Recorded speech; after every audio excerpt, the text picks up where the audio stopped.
What is going on, guys? Honestly, what is going on? Welcome back. Commentary for you. One of my sponsors, Steel Supplements. I'll put a link in the description. Their best summer sale right now. If you need to stock up, if you want to try new flavors, if you just want to start to sample some of the incredible supplements they have, now is the time to do it at the absolute best price you're going to see all year. Also, my Glance LED, I talk about it all the time. Can't tell you how much it revolutionizes the way I watch sports, I play video games.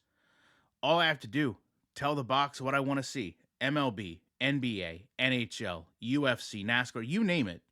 Even if it's just stocks, news, weather, it's going to give you live, real-time data with absolutely no subscription fees. You simply buy the unit, you tell it what you want to see, and at a glance, it is going to provide that to you. And that is what we're here to talk about, the value of your dollar. Last video, I talked about, EA in terms of college football 25 hasn't shown a lot. Okay, apparently we're going to get the cover reveal for the cover we've already seen in about 2 days.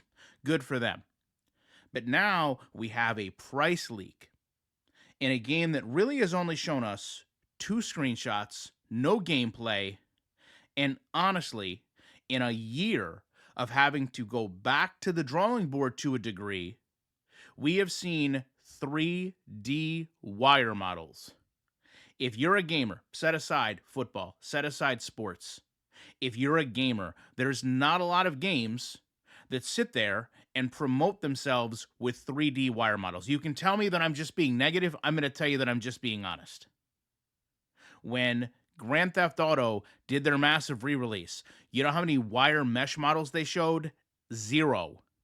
What did they show instead? A complete revamp of the lighting, the textures, the shading, the graphics, because people know that ultimately is what sells video games. And make no mistake, EA knows that as well. That's why we've seen predominantly screenshots lead Madden before gameplay and sizzle trailers, because the game looks incredible, it plays awful. That is why you have to understand EA putting out a $150. I'll repeat it for you because so many of you are so excited about this game. You can't wait to get it. EA can do no wrong. College football is back. All your prayers have been answered. How does EA slap you in the face? $150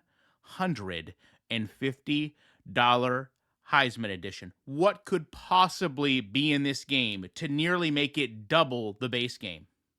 Or I would actually take the argument of, what does the base game lack that the Heisman edition will need? Because that to me is far more rational than it is to presume that EA is just putting all these perks, all these benefits, all these great things in this Heisman edition package, but instead is probably selling you a relatively stripped down game in its base version and a more complete title in its Heisman version. And for those of you that think that's some type of just me being negative, let me remind some of you that may not have been around for Madden Next Gen '06, where we got one of the most basic football games ever, glorified play now.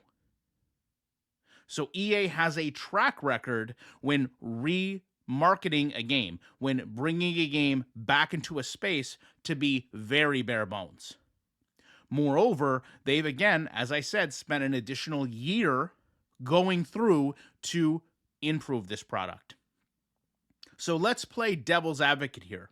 Let's say that things like your Madden file transfer, things like some of the perks and benefits of your Dynasty mode are all connected to microtransactions, which we know EA has learned over the years to find every single way to take advantage of when you look at a consumer to company standpoint.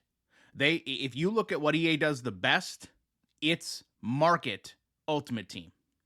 Now, in the past, you really couldn't have Ultimate Team in college football because you didn't have the players. Now that you can, it seems awful ironic that there's this massively priced Heisman edition that very likely may tie into an NCAA Ultimate Team. I can't wait for this game to come out because I want to see really, truly where EA is with their customer. This game, okay, is beloved by so many people. And you would think if EA truly cared about those fans, that they would have a very low entry point for this game. Remember, a lot of what set off the wars in football gaming was the fact that 2K came out with a $20 video game. They kept the entry very low because they wanted fans to have the capacity to enjoy the game. Nothing is stopping EA from doing that. EA could easily come out and say, listen, we haven't had a game on the market in over a decade. What we want to do is make sure the barrier to entry is so low that non-football gamers, that gamers that don't like college football or maybe only watch pro football, have the ability to experience our product, and we're going to make sure that we can get it in the hands of as many people as possible. The fact that they're not doing that, to me, says a lot.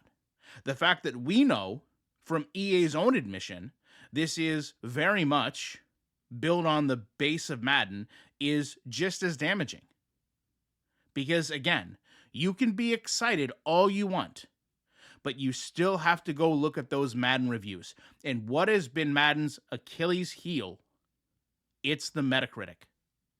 It's the fact that people continually show their displeasure with gameplay. And I don't care if we're talking about college. I don't care if we're talking about Ultimate Team. I don't care if we're talking about all the arcade modes they tried to bring in to pacify new life into the series.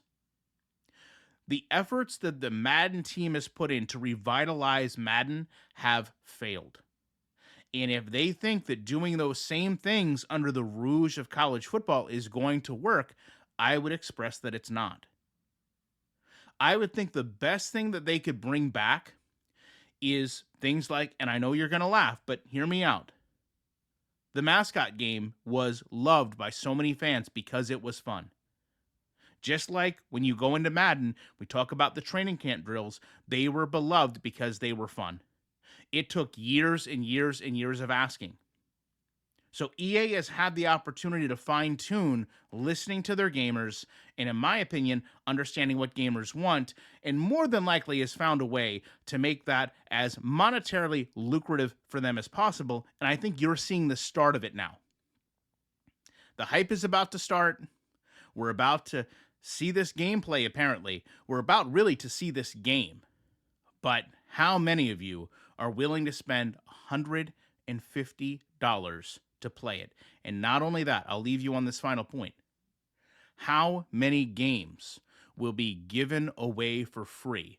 Because one of the things we've really seen EA not shy about is leveraging social media, athletes, teams, players, in giving away game codes, giving away keys, ad nauseum, having free-to-play weekends, discounting their game once it's came out. Now imagine the prospect of not having a game for 10 years, paying $150 to play it, and then within a matter of weeks, it's free, discounted, or being given away. Love to know your thoughts on that. Appreciate you watching this. Be back soon as I can with more comments.